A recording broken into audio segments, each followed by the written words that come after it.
Welcome to episode 87. Hey, this is John Lee Dumas of EO Fire, and you're listening to Who Did That Voice, where we take an in-depth look at voiceovers. Ready to take a vacay, but you just don't have the time to plan? Let the agents at 3D Travel Company pamper you and take care of all the little details. Find us at www.whodidthatvoice.co and click the Book Now button on the left-hand side. For a limited time, Who Did That Voice listeners can receive a Disney gift card for qualifying Disney and Universal trips, booked and traveled by 2017. Hurry and book today so you can travel away.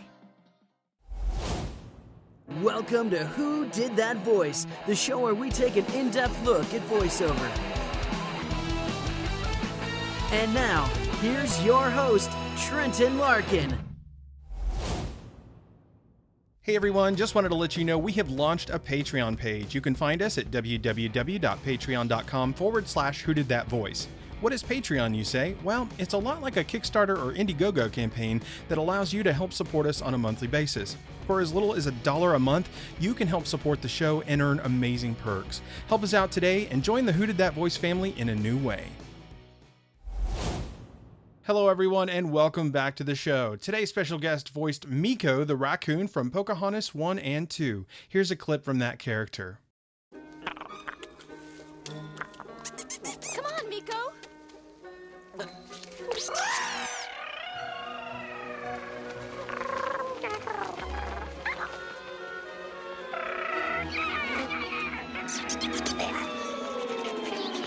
Pocahontas? Today's special guest also got to voice Zombozo, the evil circus clown for the original Ben 10 series back in 2005. If you love clowns, then this is the place to be. You're gonna die laughing. That's a Zombozo guarantee. Our special guest also got to voice a certain character on both an animated and a live-action series known as the Crypt Keeper from Tales from the Crypt. Here is a clip from both of those shows. Good evening. Long time. No scare? But don't worry, boils and ghouls. Your old fiend, the Crypt Keeper, will soon fix that. Just sit back and get ready for a little terror tale, guaranteed to get the bile bubbling. I call tonight's gory story... Now, Scarewaza! Ah yes, tonight's gory story. It's about two boys who are always skipping school. It's no joke. They cut class to feed their video game habit. A habit that was consuming them. I call it game over. Oh, hi, kiddies. I was just rustling up a sickening snack for a ghastly guest.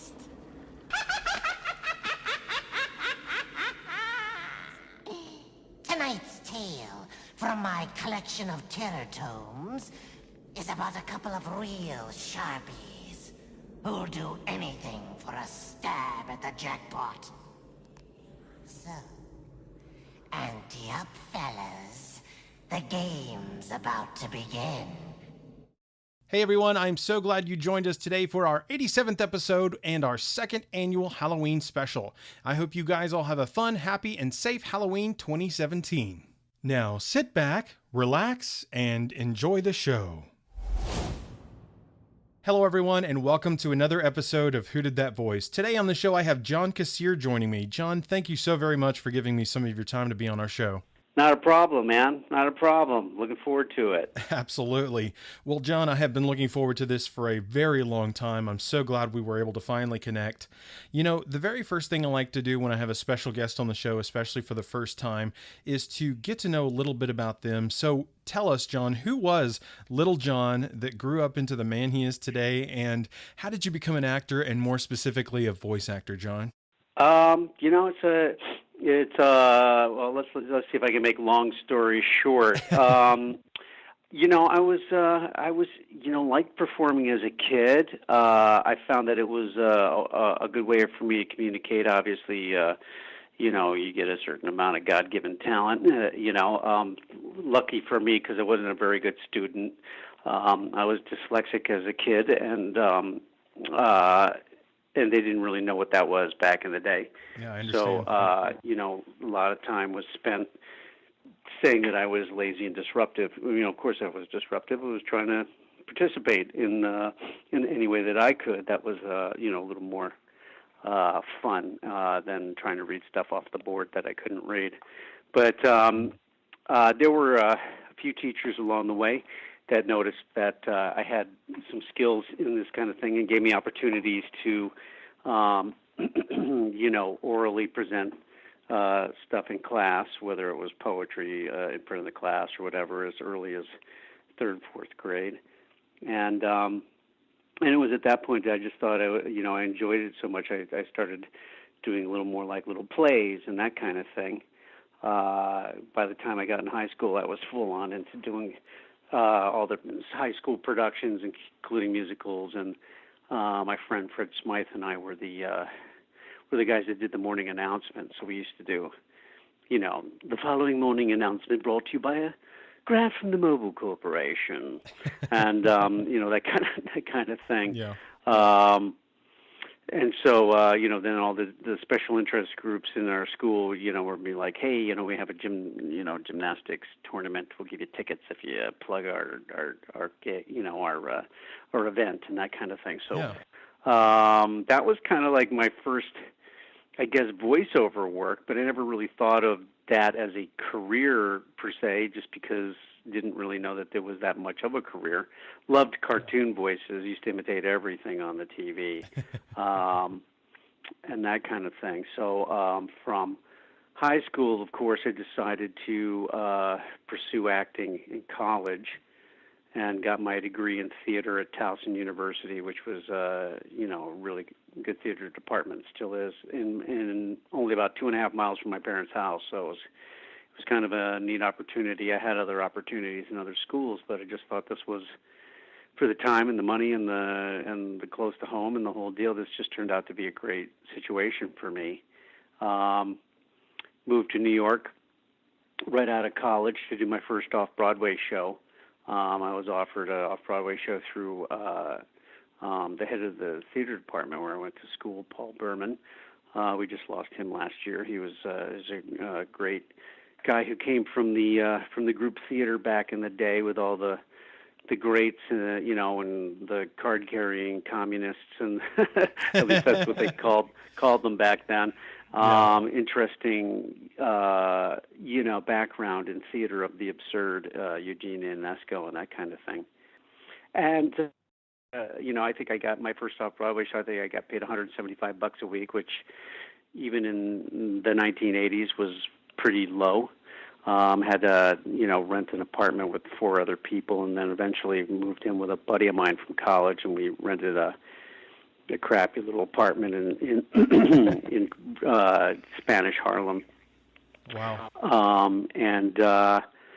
In between acting jobs, I desperately wanted to make my living performing somehow, whether it was singing balloonograms or street performing in front of the Metropolitan Museum, which was a good part of my money-making career throughout my years in New York. I spent wound up spending 6 years in New York, making my way and struggling, and during that time worked with a comedy group that some of my friends from college and I had started, called Animal Crackers, and that was my first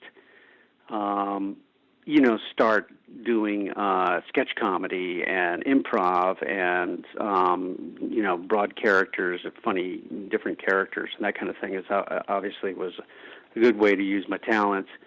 And we wound up doing some tours for the U.S., so performing for U.S. troops all over the world, doing our comedy, which was a blast and a way to see the world. We didn't get paid much, but you know, it was a sort of, you know, experience that you can't really put a price on. So that was a pretty magnificent situation. And then during my time living in New York, I was able to land a role in an off-Broadway musical called Three Guys Naked from the Waist Down. Now I know that sounds like a gay review in the Village. It wasn't the Village; it was not a gay review. It was a metaphor for how stand-up comics feel in front of the audience when it's not going well. That's a good metaphor. Yeah, and starred Scott Bakula as the quintessential MC, and Jerry Colker, who was a Broadway actor from Pippin and did chorus line and that kind of thing, and he co-wrote the musical with Tony winner Michael Rupert, who was the lead in the original March of the Falsettos, and won a Tony Award for Sweet Charity and that kind of thing. And Michael is also a composer and wrote the music, and Jerry wrote the script, and they went on to write another Broadway musical called Male, which had some popularity in New York. But Jerry played the kind of angry kind of lawyer law student turned stand-up comic, and I played the guy who was just lost. I mean, probably the most talented of the three, but the one who had the least contact with reality. He was kind of like deeper than Andy Kaufman. I mean, he was really, his only touch with the reality was really through his comedy. It was a great character. I mean, it was a three-guy musical. Think Dreamgirls, but with stand-up comics. The second act, we played all the agents and the reporters and the airline stewardesses taking us over and that kind of thing. And while I was doing the show, I had an agent at William Morris that brought these guys down from Star Search to see me, and this was the first year of Star Search, and they asked me to be on the show. And I was like, "What is a singer?" I go, "I'm a pretty decent singer, but I don't know if I could, compete with the likes of Sam Harris and the people who were on Star Search." The guy said, "No, we want you to come on as a stand-up comic." And I said, "Well, I'm not really a stand-up comic. I'm just playing this as a role in the show." And he says, "Well, it says here you wrote some of your stand-up material, and you can win $100,000." I'm like, "Fuck, I'll do it." I was like, "Yeah, hell yeah, I'll do it." I tell you about my stand-up routine, So I didn't really have a stand-up routine per se, other than some of the the street performing type routines and sketch comedy that I had done all those years. And some of my signature pieces were like I do the Wizard of Oz in 2.5 minutes and that kind of thing. So I started doing those on Star Search, and I kept winning, and each weekend, and I'd have to come up with another bit, and because I didn't really have any jokes or stories per se, my act was based on these different characters and voices, and the idea that I was addicted to television, and my comedy was based on pop culture that we had grown up through television. And, I kept winning, wound up in the semifinals, beating Rosie O'Donnell in the semifinals, who was virtually unknown at the time, and Sinbad in the finals, who was virtually unknown at that time, and won $100,000, and immediately they're like, "Okay, you're going to be opening for Tom Jones in Vegas." And, the next thing I know, I'm like, "Oh boy, I better get my ass in the clubs and work up 20 minutes as an opening act." And soon, had to be able to come up with an hour and a half material as a headliner. So, I expanded on that act of this guy addicted to television, and it's because I did so many voices and characters in my act. That's when I started being offered some voiceover work. But my first series that I landed for HBO was their very first series was First and 10, playing the Bulgarian field goal kicker Zagreb Shkaniski. He could kick like 60-yard field goals, and that show was Delta Burke's first series. She was the owner of the team, and O.J. Simpson was the general manager on the team, and Chris Maloney, who you know from SVU, was a quarterback one season, and Jason Begay, who's on Chicago PD or whatever. I think that's the name of the show. Plays the sergeant, the police sergeant. And that show was quarterback on that show one year. I mean, a lot of people cut their teeth on that show, and it was on air for 6-7 years, that show, and shot during the summer, so I was always able to do some kind of sitcom pilot in the spring and work on First and 10, and then if the other show got picked up, I wound up on that, working that series. And HBO one day called my agents and said, "Look, we know John does voices and characters and this kind of thing, and we need somebody we need him to come audition for Tales from the Crypt." And I had collected the comic books as a kid, and I'm like, "Oh my God, Tales from the Crypt! I can't believe they're making this into a show. It's so great." And I went down to Kevin Yeager's studio, and Kevin Yeager, of course, is the creature maker who, and effects, a practical effects artist who, was working on the puppet. He had made Chucky and designed Freddy Krueger and all this great stuff. And so here I was like a kid in a candy store at his shop, and knowing how much this comic book meant to me as a kid. And I see these other actors and these other voiceover guys, and they're all looking at the copy, and the copy is like, "Be careful what you ask for. You may get it." And they're like, "What the hell is this? These are terrible puns. How do you sell this stuff?" And I'm sitting there thinking to myself, of course, this is great. He loves saying this stuff. It's like Shakespeare to him, Yeah. So, in looking at the puppet and seeing that he had holes in his throat and rotting teeth, and he was this old cackling bag of bones, and I thought I'd give him this cackling laugh, like the Wicked Witch of the West, and having done the Wizard of Oz all those years and that kind of thing, I brought all these things to this character and started doing it for Kevin, and he was like, and he's like shaking his head, yeah. So I'm laughing, as I'm doing the jokes and the lines, I'm laughing at him. I'm laughing at the jokes because he's laughing at them, and I realized this guy could probably be one of those characters that loves laughing at his own stuff, So Yeah. it kind of like developed right there in front of Kevin, and he was like, "That's awesome." And the next day he had me doing it for Joel Silver and Dick Donner, two of the biggest guys in movie making history, doing it in their office, and they offered me the job on the spot. So it was, Wow. that's how it worked out. Of course, then at that point I was able to get one of the best voice agents that I've been with ever since then, DPN. They were the ICM voiceover department at the time, and now they're maybe the best in the world, and I've been with them since 1988, 89, I'm going to say, so Goodness. That's a lot of Almost years. 30 years. Yeah. Yeah. And they're fantastic. Wow. And that launched my voiceover career. The voiceover career, of course, always seemed like a sideline to my acting career, but more and more over the years, I just grew to love it as much, if not more, than some of the other work that I've done. I get to play parts, certainly, that I don't get to play on camera. Because you're limited by how you physically look, or that kind of thing, or you're there's getting to play Deadpool as a superhero, and getting to play the Crypt Keeper, a dead guy, or getting to do Meeko the Racoon, or work on Planet of the Apes doing creature noises or voices, or doing Pete's Dragon doing the dragon. I mean, I'm not limited by whether I'm male, female, old, young, or either whether I'm human or not. So it's definitely added to the longevity of my career.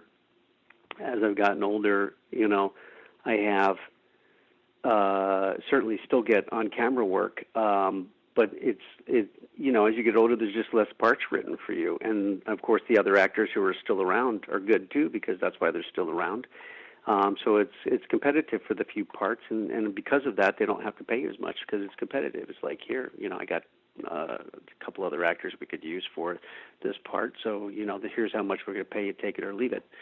So, occasionally I still get in a big movie and I still get to play something really great and I still get to, get paid really well for it, or I get to work on I hope to once again work on a series or I love doing guest stars on series, especially playing some of the more dramatic roles is fun for me, having such a long background in comedy. But the voiceover work is great. It's some of the best people in the community. We're all really supportive to one another, and just some of the nicest people you meet in the business, and certainly some of the most talented people you meet in the business are underrated because people don't see them doing the job, which is kind of really the point. Creating the characters that become famous is what it's all about. And, and when I think back, that a lot of that has to do with the on-camera characters that I played as well, whether it's, Ralph and Reefer Madness or, Shemp and the Three Stooges or that kind of thing is bringing life to those characters where, the actor disappears in it and people remember the characters almost more than the actor. And, it's not until the last number of years that with social media and that kind of thing that a lot of people even knew what I looked like for the voiceover characters that I did. They started putting the face to it, and they go, "Oh, wait a minute, that's the guy that was on First and 10." He did the voice for that. Oh my God, he's the Crypt Keeper too. Oh my gosh, he's he's the one that when Charlie Adler left as Buster Bunny, played Buster Bunny. It's like, people don't think of you as one thing, and it's really kind of a cool thing.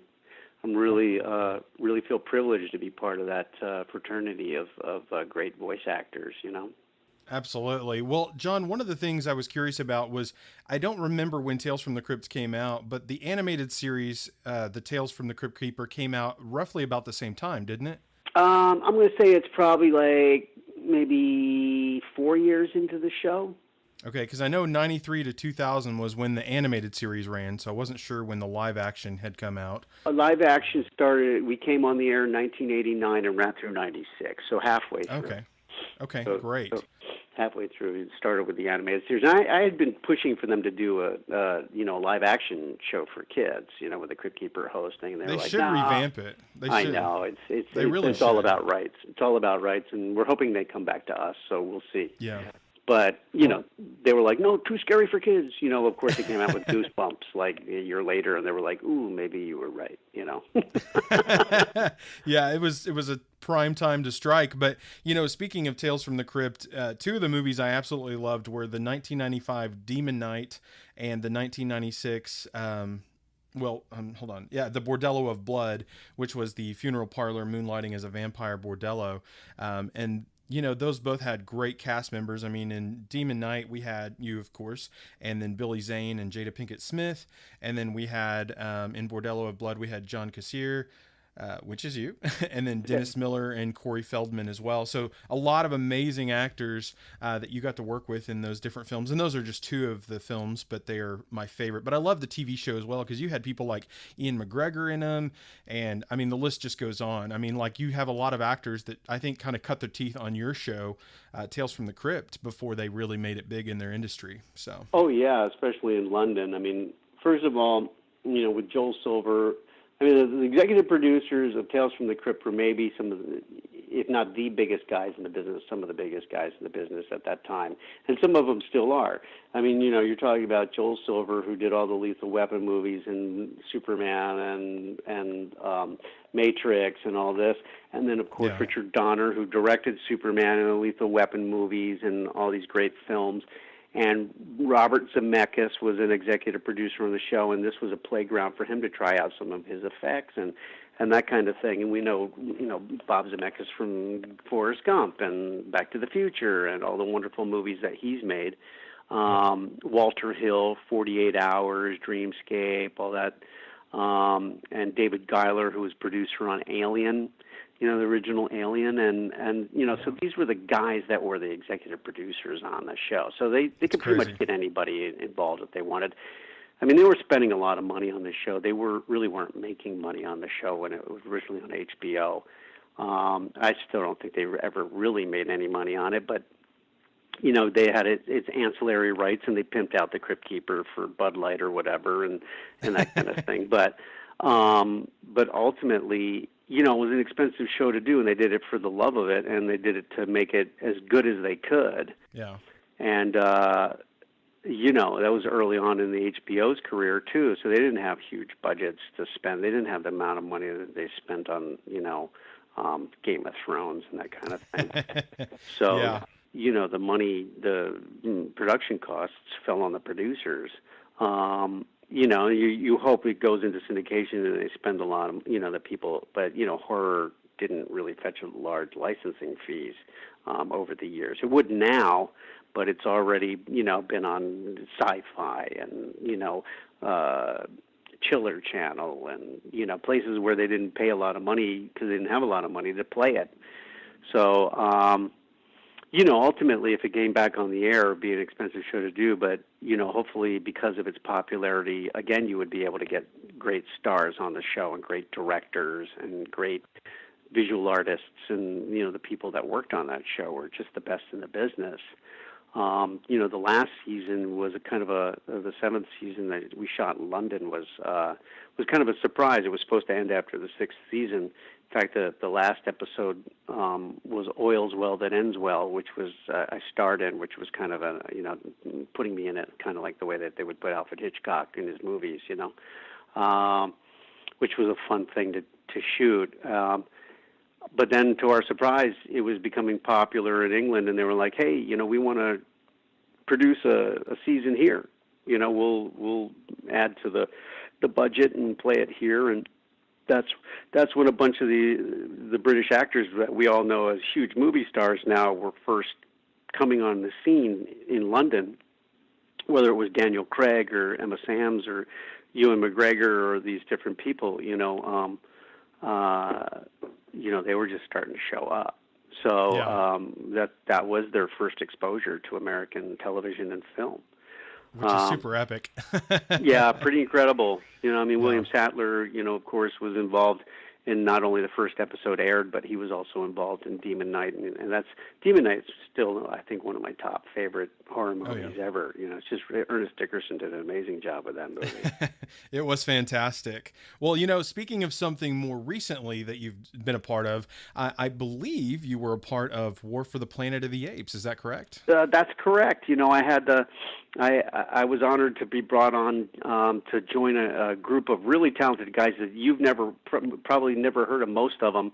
And we just came in and filled in all the other apes that didn't have voices. There was That's awesome. There's a handful of actors that that are the main roles in the movie, and then all the other ones are either, they're all added in later through. The CGI on that film is incredible. You can't tell what's live action and what's computer generated. You just can't tell. Yeah.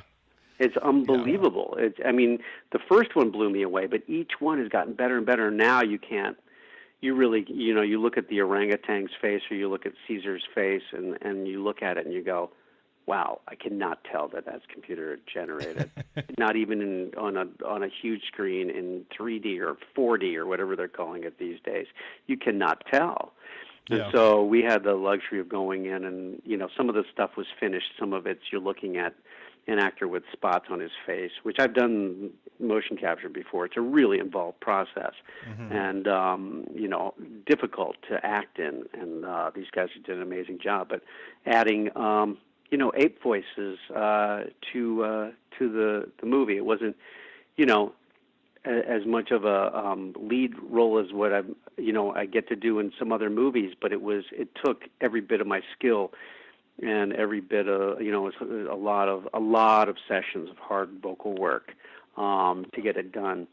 But what a great movie! It's when you get even when you do a small part on a great movie, it's such a fun thing. I got to spend 4 months doing CGI on Jack the Giant Slayer with with Bryan Singer directing, and awesome. so I got to spend 4 months in London on their dime, which, London's an expensive city. It's really, really fun to hang there on their, they put you up in a great apartment and, and they're paying you and giving you a per diem and the whole deal to hang out and have a lot of free time on top of it. But the real joy of that was getting to play a two-headed giant with British actor Bill Nighy, who you know from Love Actually and Underworld and all these great, playing what was Davy Jones, the squid face, but. We had an amazing time working together. He was a really generous actor to work with, and of course we're playing opposite Ewan McGregor and Stanley Tucci and Nicholas Hoult and Ian McShane, and these great actors, and meanwhile we're in these ridiculous PVC suits with the spots all over our face and stuff, and Bill would walk and talk as his character, and I would have to mirror everything he did physically, and then act differently with my head and my arm and my voice. So it was really kind of a bizarre way to work, but you learn a lot doing that kind of thing when you see what goes on behind the scenes. Yeah, I've heard of. Sorry, go ahead. No, go ahead. I was just going to say, as a voice actor, you get to see a lot of things that go on behind the scenes, which is really kind of cool because it's a collaborative art. So, sometimes we get to see what our characters are going to look like when we do voices, and sometimes we don't. So sometimes we're like, really, you're like so pleasantly surprised when you see what they do, and sometimes you're like, really, that if I knew he looked like that, I would have done it different. Yeah, if you had a visual in your head to kind of go with it, but right. Well. Some other stuff you've done kind of in the past, I believe you were a part of Team Knight Rider as PLATO. Is that correct? I was. Yeah. That was a lot of fun. Epic show. Yeah, it was weird because you're trying to make him feel like a character, but at the same time, every voice he does is different because it's all like he was meant to be a character that only all his references were television shows. So he kind of sounds like your comedy routine. It very much was, and I think that's probably why they thought of me. And because I didn't even audition for it, they just called me and said, we got this character that we think you'd be perfect for, and here's why. That's awesome. It was a lot of fun to do. I love that kind of thing. It's when you've developed as a dyslexic kid, and I'll just close with this, but. As a dyslexic kid, finding a voice for yourself to be able to entertain or to create, fantasy through voices and characters and physicality. And, I even worked as a pantomime on the street, as I told you, in front of the Metropolitan Museum kind of thing. To have an opportunity to use those talents, having developed them from the time I was a little kid, is amazing. And most parts that I get cast in, especially now, are pretty much me, whether I'm a psychiatrist or a sleazy agent or whatever I'm playing. There's, I'm portraying me being that, which is great, and it's a good way to work, and it's great working with other actors. But when you get to really stretch and play things that are completely out of the fantasy of your head and created out of the fantasy of these writers and visual artists, that's a whole nother thing. Doing the vocals for Pete's Dragon was probably one of the more difficult things I've ever had to do to emote emotion through all those sounds and reactions. But then to see it put brilliantly by these incredible visual artists, and then for it to be put into a beautiful film, I think that's one of the best films I've ever been in. And it's, sadly, some of those films don't get the same attention as as some of the other great movies they get to do, like whether it's all the stuff for Illumination that I work on or Disney animation. To work on that film, I think that it was a really, really beautiful film. Absolutely, John. Well, I have one final question for you, and we will wrap this up. I know your time is precious. The question is, what is the legacy that you want to leave behind? Oh, boy. That's tough because, obviously, as an actor, after winning Star Search and that kind of thing, you have the ability to exploit, becoming famous, becoming a famous person.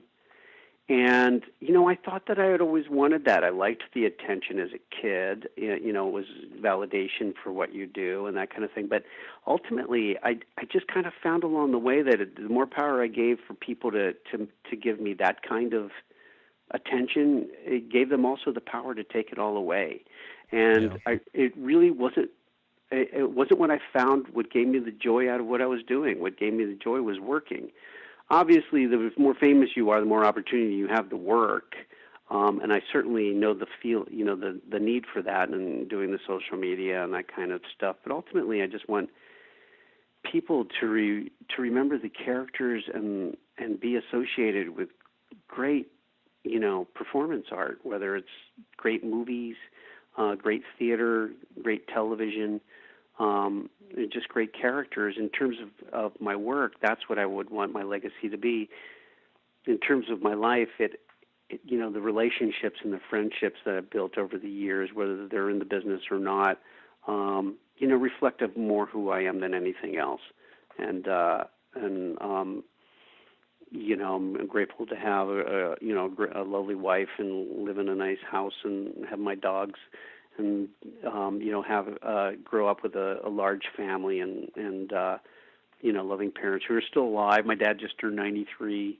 Wow. And my mom's 87 years old, but sadly she has Alzheimer's, but she's still in good spirits and knows who most of us are and that kind of thing. But it's a legacy that you'd like to leave is that you made a difference in those people's lives, and at the same time, if you were a part of some really great projects that changed other people's lives, that's cool too.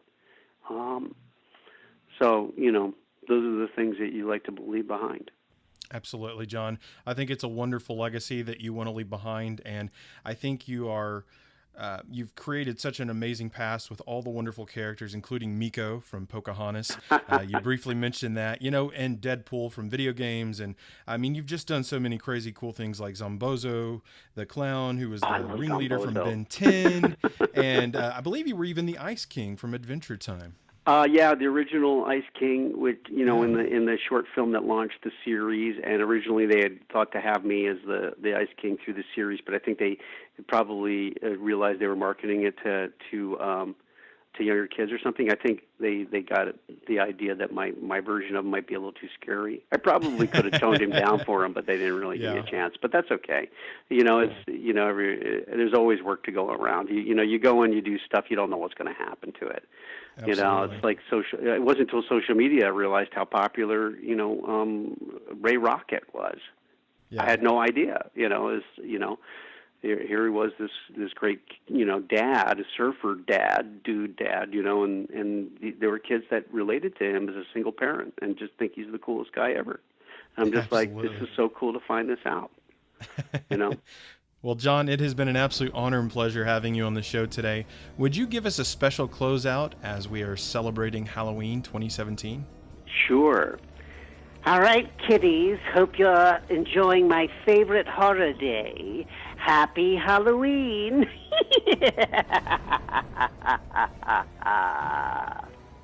This is John Kassir on Who Did That Voice? Well, it was me, of course. Well, everyone, I sure hope you enjoyed today's episode with John Kassir, the voice of the Crypt Keeper. And if you did, please find me on Facebook, Twitter, or Instagram by searching Who Did That Voice. I would love to hear from you. A question you might ask yourself is, where can I listen to Who Did That Voice? That's an excellent question. You can hear us on iTunes, Stitcher Radio, TuneIn Radio, YouTube, and our website at www.whodidthatvoice.co. Click the Episodes tab and listen away.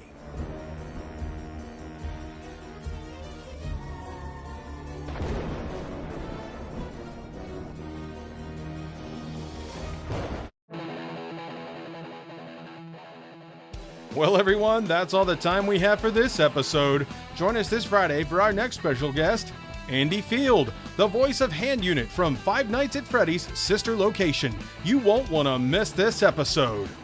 Hey, do you ask yourself who did that voice? Well, if you do, go to our website, www.whodidthatvoice.co, and click on the Episodes tab. Choose an actor, pick their name, and see pictures from the different characters they voiced in their career. Thank you for joining us today. We'll see you next time for more discoveries on Who Did That Voice.